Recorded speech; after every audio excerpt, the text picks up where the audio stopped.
തടി കൂടുമോ എന്ന പേടി, അത് കാരണം കഴിച്ച ഭക്ഷണങ്ങൾ ഛർദ്ദിച്ചൊക്കെ കളയാൻ വേണ്ടി ശ്രമിക്കുന്ന ഒരു കാലം.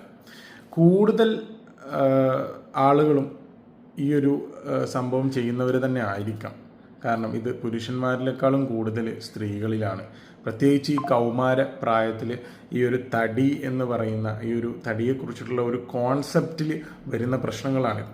അതായത് എൻ്റെ ശരീരം തടിച്ചു പോവോ, വല്ലാണ്ട് തടിക്കുന്നുണ്ട്, അപ്പോൾ എനിക്കിത് കൺട്രോൾ ചെയ്തേ പറ്റുള്ളൂ, ഞാൻ അതിന് ഡയറ്റ് നോക്കണം, ഞാൻ അതിന് ഭക്ഷണത്തിൽ കൺട്രോൾ വരുത്തണം, ഇങ്ങനെ തുടങ്ങി ഒരുപാട് ഉത്കണ്ഠകൾ, ഒരുപാട് ആശങ്കകൾ, ഇതിനെപ്പറ്റി ഒരുപാട് ചിന്തിച്ചു കൂട്ടുക, അതിനെ ഭയത്തോടെ കാണുക, അല്ലെങ്കിൽ അതിൽ പേടിച്ച് നിൽക്കുക. എൻ്റെ തടി കൂടി പോകുമോ, അല്ലെങ്കിൽ എൻ്റെ സൗന്ദര്യം ഇല്ലാതെ ആകുമോ, അങ്ങനെയൊക്കെയുള്ള, എനിക്ക് ചില വസ്ത്രങ്ങളൊന്നും എനിക്ക് ഇടാൻ പറ്റാതെ ആകുമോ എന്നുള്ളതൊക്കെ ചിന്തയാണ് കൂടുതലും സ്ത്രീകളിലാണ് ഇത് കണ്ടുവരുന്നത്, ഇപ്പോൾ പെൺകുട്ടികളിലും.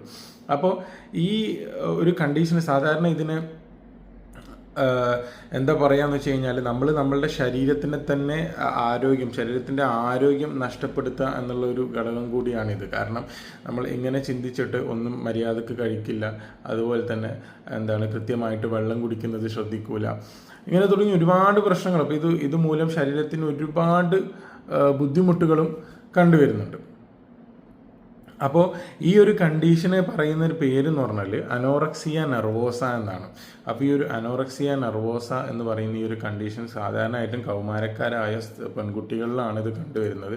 അപ്പോൾ നിങ്ങൾ എപ്പോഴും മനസ്സിലാക്കുക, നമ്മളുടെ BMI, ബോഡി മാസ് ഇൻഡെക്സ്, ഈ ഒരു BMI നമ്മൾ കാൽക്കുലേറ്റ് ചെയ്ത് നോക്കുക. ആർക്ക് വേണമെങ്കിലും നോക്കാൻ പറ്റും. ഗൂഗിളിൽ BMI കാൽക്കുലേറ്റർ എന്ന് അടിച്ചു കഴിഞ്ഞെങ്കിൽ അതിൽ നമ്മൾ വെയിറ്റും ഹൈറ്റും ഒക്കെ കൊടുത്തു കഴിഞ്ഞാൽ കിട്ടും, ഏജൊക്കെ. അപ്പോൾ ഇത് ഒന്ന് കാൽക്കുലേറ്റ് ചെയ്യുക, എന്നിട്ട് നോക്കുക ഞാൻ ഓവർ വെയിറ്റ് ആണോ.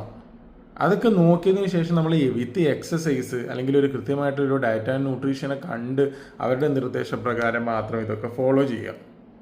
അല്ലാതെ നമ്മൾ കഴിച്ച ഭക്ഷണം ഛർദ്ദിച്ച് കളഞ്ഞും, അല്ലെങ്കിൽ ഒരുപാട് ശരീരത്തിന് പോഷകങ്ങൾ ലഭിക്കേണ്ട, പ്രോട്ടീൻസുകൾ ലഭിക്കേണ്ട തരത്തിലുള്ള ഭക്ഷണങ്ങളൊക്കെ ഒഴിവാക്കുന്നതും, ചില നല്ല നല്ല ഭക്ഷണങ്ങളൊക്കെ കഴിക്കാതെ പോകുന്നതും, മര്യാദക്ക് വെള്ളം കുടിക്കാൻ ശ്രദ്ധിക്കാതിരിക്കുന്നതും മൂലമൊക്കെ ശരീരത്തിന് ഒരുപാട് പ്രശ്നങ്ങളുണ്ടാവും. ഇത് പിന്നീട് ഡിപ്രഷൻ, അതുപോലെ തന്നെ ആങ്സൈറ്റി, അതുപോലെ ഇങ്ങനെ തുടങ്ങിയ സൈക്കാട്രിക് ആയിട്ടുള്ള പ്രശ്നങ്ങൾ ഉണ്ടാക്കും. അതിൻ്റെ കൂടെ തന്നെ ഓർമ്മക്കുറവ്, പഠന വൈകല്യം, അതുപോലെ തന്നെ ശരീരത്തിന് ക്ഷീണം സംഭവിക്കുക, മസിൽ പേശീക്ഷയം ഉണ്ടാവുക, ഇങ്ങനെ തുടങ്ങി ഒരുപാട് പ്രശ്നങ്ങൾ. പിന്നെ നട്ടലിനൊക്കെ പ്രശ്നങ്ങൾ ഉണ്ടാവും, നടുവേദന പോലെയുള്ള കണ്ടീഷനൊക്കെ. അപ്പോൾ ഈ ഒരു കാര്യം ശ്രദ്ധിക്കുക.